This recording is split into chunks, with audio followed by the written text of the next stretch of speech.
इति विद्याधराः श्रुत्वा वचस्तेषां महात्मनां तमप्रमेयं ददृशुः पर्वते वानरर्षभम्। दुदुवे च सरोमाणि च कम्पे चाचलोपमः ननाद सुमहानादं सुमहानिवतो यदः। अथ वैडूर्यवर्णेषु स्याद्वलेषु महाबलः धीरः सलिलकल्पेषु विचचार यथा सुखम्। तस्य लाङ्गूलमाविद्धमात्तवेगस्य पृष्ठतः ददृशे गरुडेनेव ह्रियमाणो महोरगः। बाहू संस्तम्भयामास महापरिघसन्निभौ ससाद च कपिः कट्यां चरणौ संचुकोच च।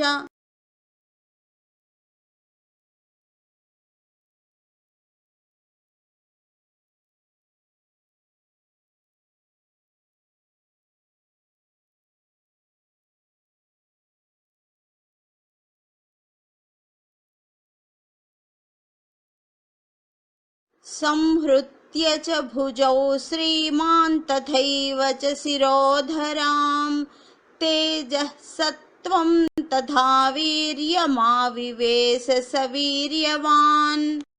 मार्गमालोकयन् दूरादूर्ध्वं प्रणिहिते क्षणः रुरोध हृदये प्राणानाकाशमवलोकयन्। पद्भ्यां दृढमवस्थानं कृत्वा स कपिकुञ्जरः निकुञ्च्य कर्णौ हनुमानुत्पतिष्यन्महाबलः वानरान् वानरश्रेष्ठ इदं वचनमब्रवीत्।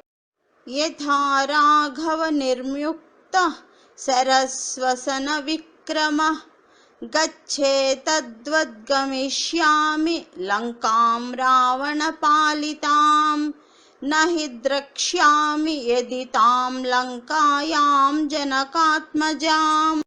अनेनैव हि वेगेन गमिष्यामि सुरालयम् यदि वा त्रिदिवे सीतां न द्रक्ष्यामकृतश्रमः। बद्ध्वा राक्षसराजानमानयिष्यामि रावणं सर्वधा कृतकार्योऽहमेष्यामि सह सीतया। आनयिष्यामि वा लङ्कां समुत्पाट्य स रावणाम्।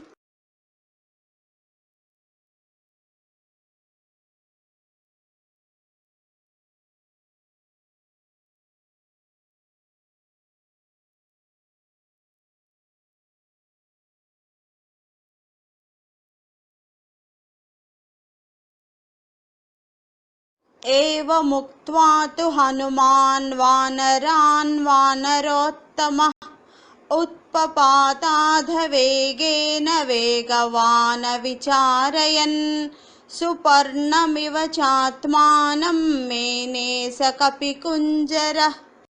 समुत्पतति तस्मिंस्तु वेगात्ते नगरोहिणः संहृत्य विटपान् सर्वान् समुत्पेतु समन्ततः। समत्तको यष्टिभकान् पादपान् पुष्पशालिनः उद्वहन्नूरुवेगेन जगाम विमलेऽम्बरे।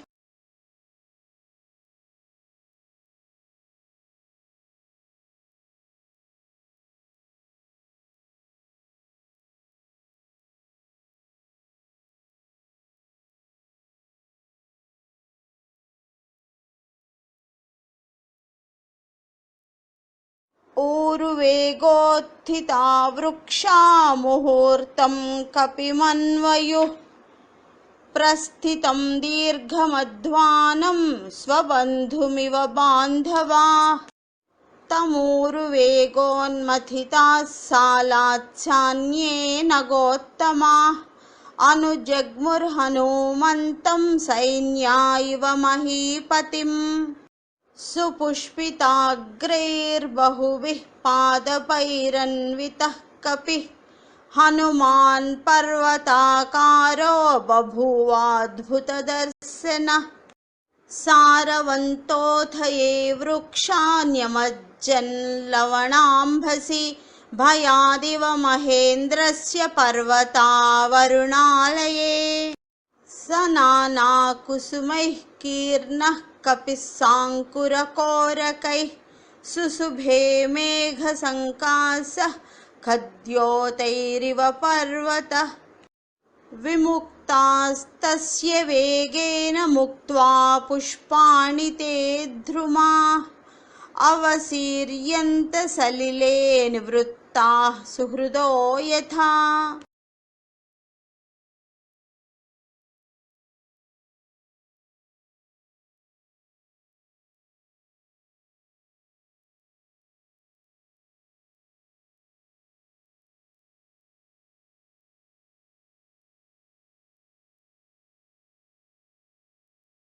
लघुत्वेनोपपन्नं तद्विचित्रं सागरे पतत् द्रुमाणां विविधं पुष्पं कपिवायुसमीरितं ताराचितमिवाकाशं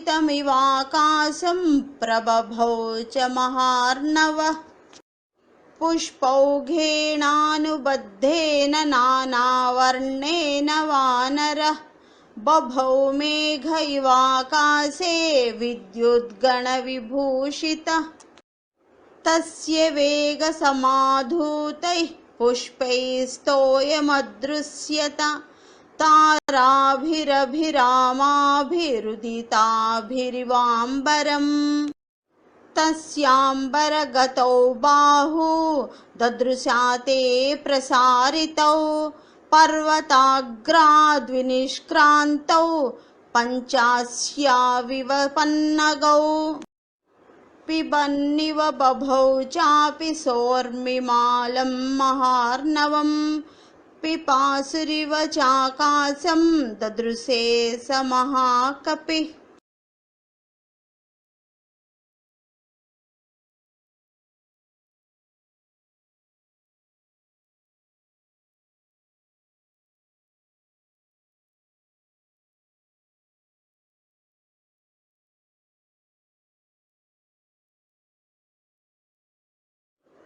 तस्य विद्युत्प्रभाकारे वायुमार्गानुसारिणः नयने विप्रकाशे ते पर्वतस्था विवानलौ पिङ्गे पिङ्गाक्षमुख्यस्य बृहति परिमण्डले चक्षुषी सम्प्रकाशे ते चन्द्रसूर्या विबोधितौ मुखं नासिकया तस्य ताम्रया ताम्रमा बभौ सन्ध्यया समभिस्पृष्टं यथा तत्सूर्यमण्डलम् लाङ्गूलं च समाविद्धं प्लवमानस्य शोभते अम्बरे वायुपुत्रस्य शक्रध्वज इवोच्छ्रितः लाङ्गूलचक्रेण महान्